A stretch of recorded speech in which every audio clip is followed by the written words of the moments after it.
Hello. I'm Bob Gebhardt. When we were starting up the Taylor Institute, we looked around for support and somebody to help us get the brand name known, contact potential students, and establish ourselves in the marketplace, including and primarily in the digital marketplace.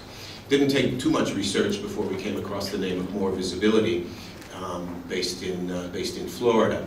And looking a little bit closer at it, I found that the CEO and founder was Andy Wetzler, who, when we first talked, it turns out not only knows Franklin, he attended Franklin as a study abroad student in the 1980s, and spoke here in 2008. That speech is still available on YouTube. So we started working with him, and I'm very glad we did. I learned in the 2 years that we worked together, first of all, let me tell you a little bit more about Andy. He started his first business while he was still in college. It's a marketing business then, and he's been in the marketing field ever since college. He was, they were early, he founded MoreVisibility in 1999, in the still early days of internet digital marketing. And today it's one of the leading companies in its field, a preferred partner of Google Analytics, and Andy himself is a recognized expert in the field, writing and speaking often on the topics. In the 2 years that we worked together, I learned a great deal about this field and this business. I have to say that as one of their smaller clients, we got very, very good service because Andy himself took an interest in us. But I visited the company a couple of times since then, and I can also testify that Andy is a great manager. He's got a great team, it's growing all the time, and they're highly motivated. And it's one of those companies where you walk in and you know that everybody just seems to enjoy their job, and they're certainly very knowledgeable. As I was saying, in the 2 years that I've worked with them, I've learned a great deal. And what I've also found is that it's not a field that you can ever be an expert in, because it's evolving so fast that it's always something new. It's always there's always new technology. There are always better ways to do it. So, who better to tell us about that and bring us up to date than Andy Wetzler, who I'm very glad to welcome this evening back to Franklin.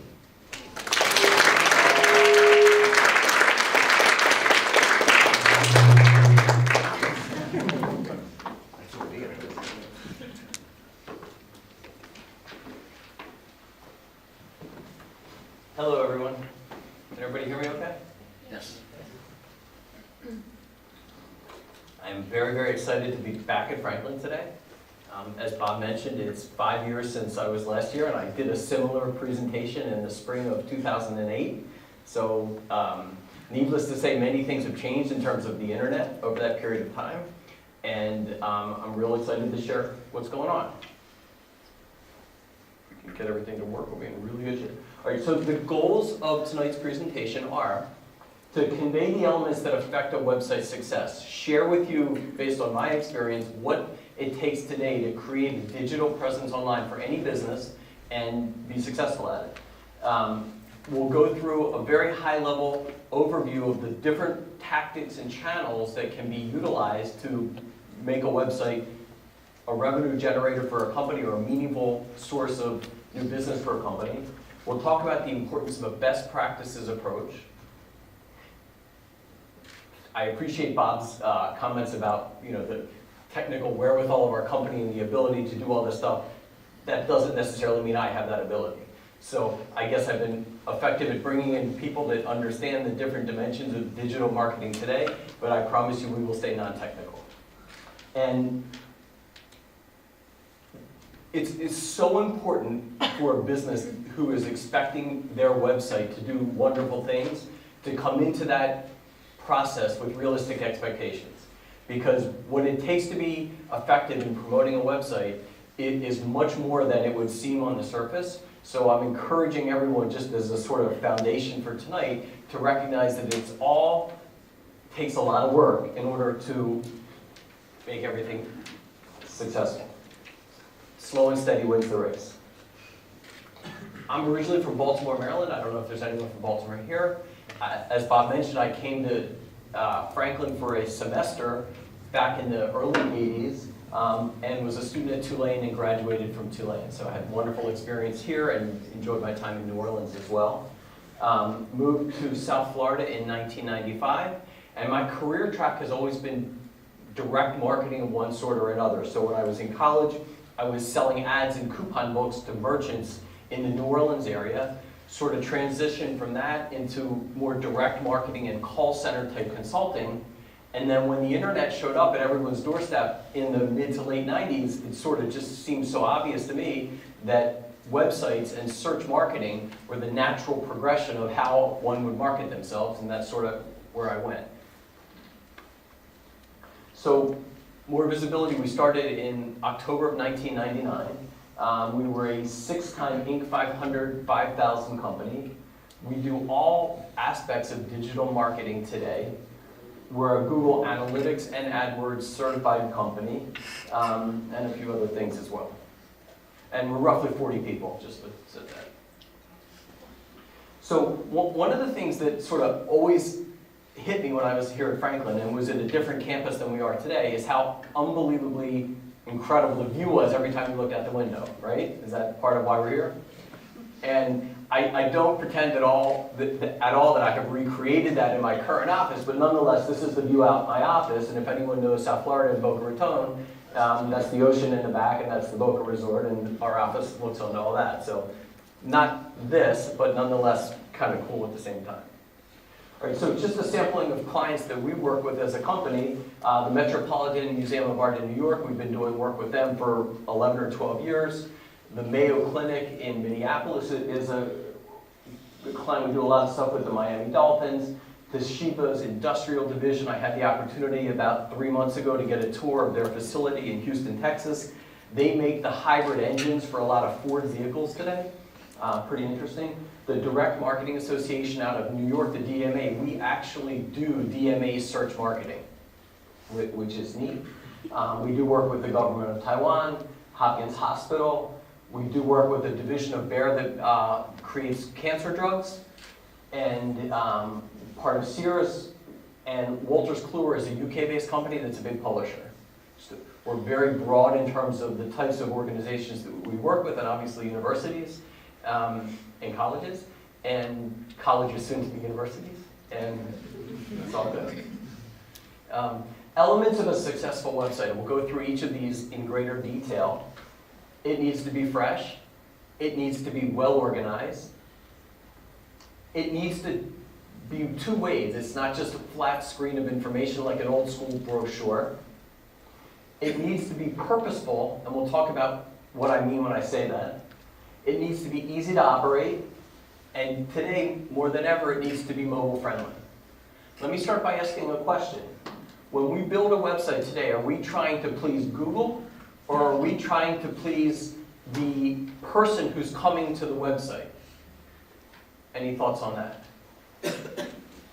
I would argue that we're trying to please both, because at the end of the day, you want to have a website that is zeroed in on your target audience, no question about it.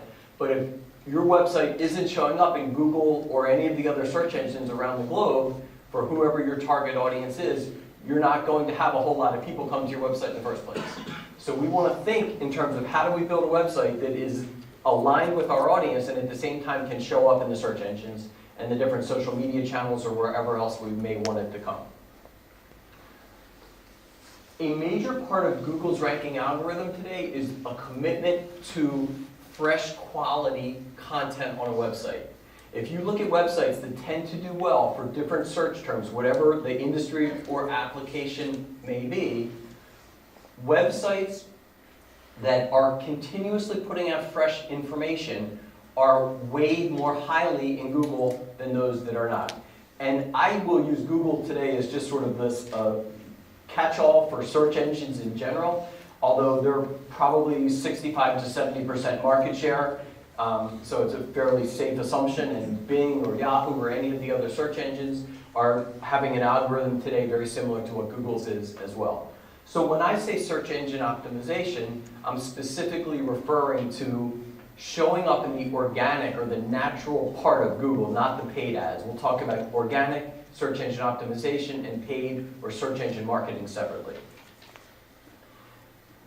Your website will not do well within search if you're simply taking somebody else's content and throwing it up on your site. The search engines today, through their algorithms, have an ability to differentiate between original content and content that you took from somewhere else. A visitor is much more apt to return to your website if you have fresh content up there, if you have stuff that will bring them back. If nothing ever changes, there's not as much reason for someone to come back.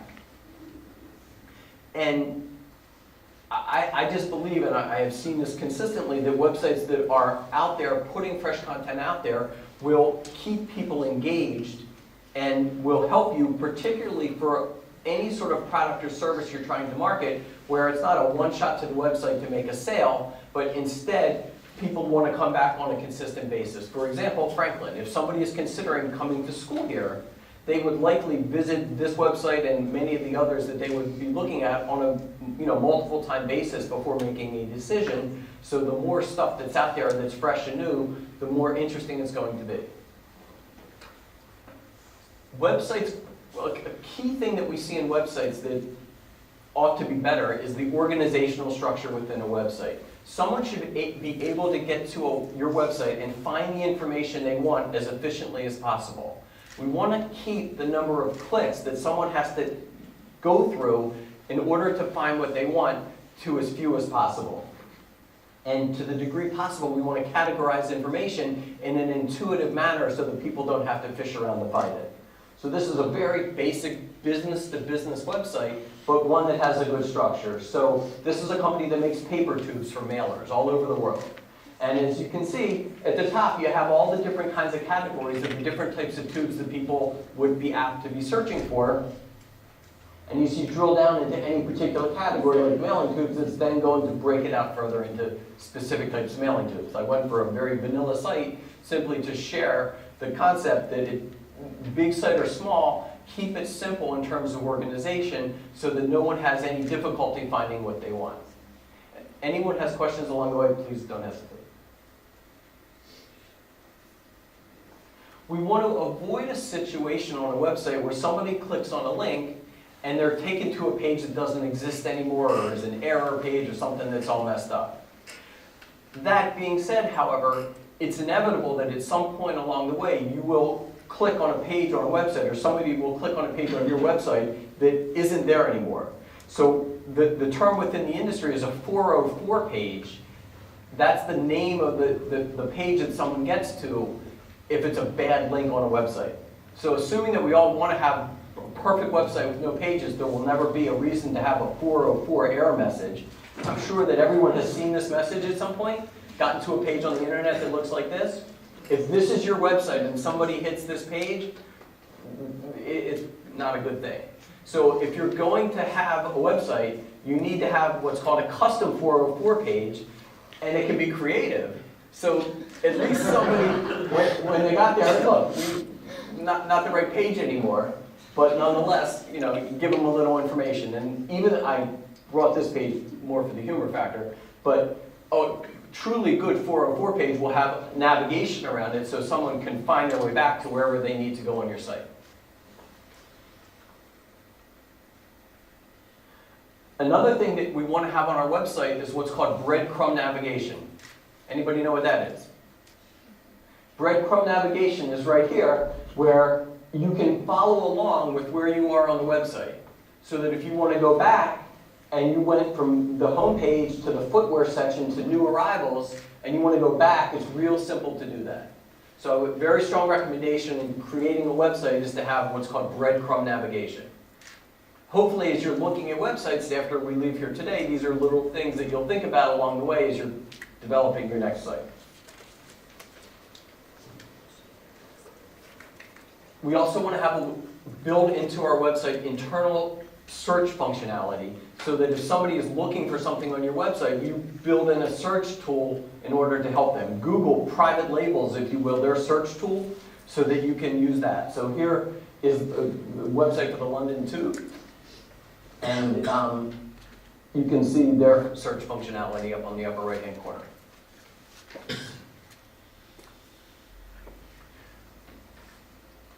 Websites that are just brochures that are thrown up on the internet are not nearly as progressive as websites that want you to engage with them. A couple things come to mind. We want to give people multiple channels to reach out to us as the business owner. We want to obviously have a phone, but we want, if we're going to put a phone number on there, we want to make sure that it's available 24/7. So maybe we want to have an answering service, pick up calls after business hours. Email, obviously, and many times websites today will have a chat feature, so that while you're on their site, if you have questions, you can get answers real time. The concern relative to chat is that you don't want to have a chat where then it says nobody's here to take your chat right now. Okay, so if you're going to do chat on the website, set it up in such a fashion so that when you're closed or there's no one, or the person who does chat is at lunch, the icon disappears so that you can't chat. They don't know that they're missing them. The biggest thing that's occurred within the internet over the last 5 years is the emergence of social media and how that has completely changed the landscape. Social media should be baked into your website today. We want to have icons for the different social channels that you are as an organization participating in. We want to, and we'll talk more about social media, give your customers or prospects an opportunity to reach out to you with direct forms and feedback and stuff like that. Many people are scared to have reviews, to solicit reviews and blog comments and stuff like that because they don't want the negative. But let's focus on the positive, and you can always get rid of the negative comments on the back end if you need to. But the more you can get your clients or your prospects or whomever you're doing business with to engage with you, the more successful your site will be. If we're building a website, we want to have in mind what the goal of the site is for anybody that hits it. If the website is scattered and is not well organized and doesn't have a purpose, then we're missing a huge opportunity. So know in advance what your site is supposed to be. And a site can be multiple things to different people. And one of the things that we'll talk about in paid marketing a little bit later is the concept of landing pages. So you may have a site that's sort of the umbrella site for everybody, but you may be doing a paid marketing campaign for the Taylor Institute, and you may want to send visitors who click on an ad that shows up somewhere to a specific landing page that talks about Taylor versus Franklin. The beauty of the web relative to a printed brochure is that when a brochure is printed and you've sunk all those costs in, it's really a bummer to then have to reprint it until they run out because it's paper and it's printed and it's expensive. The thing that's so amazing about digital marketing today is the opportunity and the ability to test different things to see what's working and what isn't and replicate what is so that you can be incrementally just tweaking every aspect of what you're doing to get a better return on visitors who hit your site to get them to convert more. And a conversion could be somebody filling out a form, requesting a white paper, doing it, buying something. There's no one thing that counts as a successful action on a website. That's yours to define, but go into it knowing what you have in mind.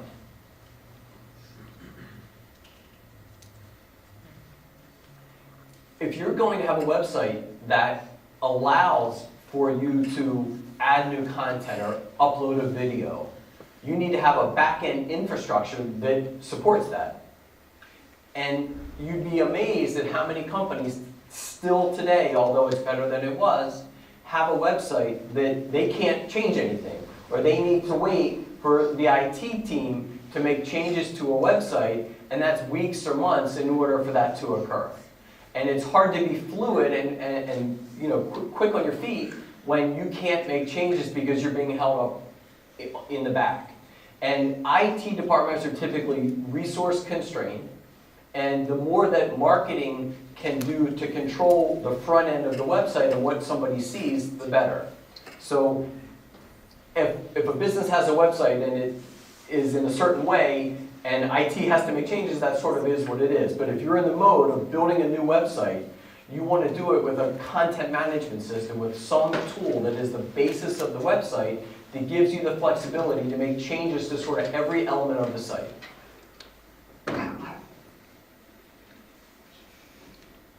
We'll talk about Google Analytics a little bit later, but Google Analytics is this incredible tool that's evolved over the last 5 or 6 years that allows you to look at every dimension of what's going on with your website, see what's working and what's not, and tweak it.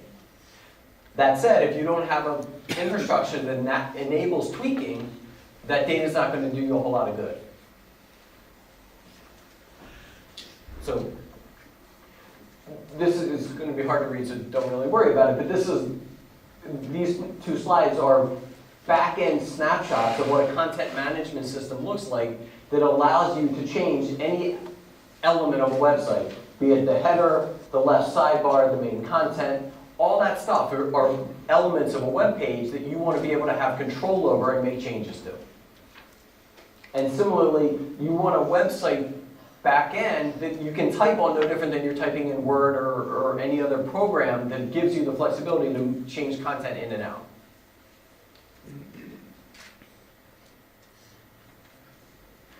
I can assure you that when I was here 5 years ago, I wasn't focused heavily on mobile. Mobile today is where it's at. And mobile means your smartphone, and it means your tablet, and it means everything that's coming down the pipe, whether it's a watch or a hybrid sort of between a tablet and a desktop, of which there are some as well. The issues are that a regular traditional website tends to look really crummy on a small screen. And the percentage of companies today that have crossed that bridge and built websites that are specific to mobile is still pretty small, but growing every day. There are effectively 2 options in terms of how to do mobile correctly. One is building a mobile website so that when a user hits your website from a mobile device, your website recognizes that the request is coming from a mobile device and serves up a mobile version of your website. That's sort of what it's been for the last several years. What's new and what the future holds is what's called responsive design, where the website is built from the ground up in such a fashion that it is agnostic to whatever device it is, and it will serve up a version of your website that works for whatever device you have. That's clearly where you want to go in the future, because otherwise, if you have a mobile site, you need a different site basically for every type of mobile device. And then when you want to make changes to the site, it's a big headache because you've got to make 15 different changes of the same change. So so some stats. Google's seeing mobile search grow at an exponential rate, 5x worldwide in the past 2 years. 92% of US smartphone users seek local info via devices. 89% took some action. 25% went on to make a purchase. 57% called the business, and 48% went into the business. So there's a big component of mobile that is, you need to go somewhere and you're looking for directions, or you're doing some sort of activity that then involves you going to a physical location.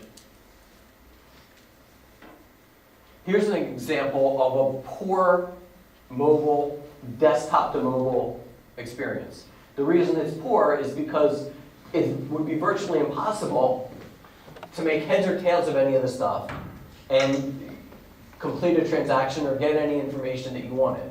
So these folks need help. Contrary, on the other side is Best Buy, who recognizes that a mobile site isn't a desktop site. You can't accomplish everything on a mobile site. So this is much cleaner. It only has a couple things that you see, but it's featuring what they want to feature. And it looks much better than the one prior. Questions on that? All right. So search engine optimization, once again, is getting your website to show up in the free, the organic, the database portion of the different search engines. There are 4 sort of quadrants that make a website do well within natural search. The technical, the design, the content, and the marketing.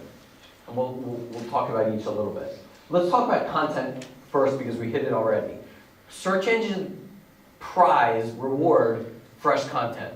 The more fresh content that you have on your site that is relevant to what your site is about, the better your site will do. Going back a step further, whatever the keywords are that you want to show up for your website, those keywords have to align with the content on your website. So you can't have a website that's about one topic and expect people to type in a different keyword and get to your website. Everything sort of has to be in sync. One of the biggest issues that we see with respect to, and now we're talking a technical issue, I'm just going to give a couple examples, is a website that is not structured properly at the domain level. And without getting very technical, if you put in www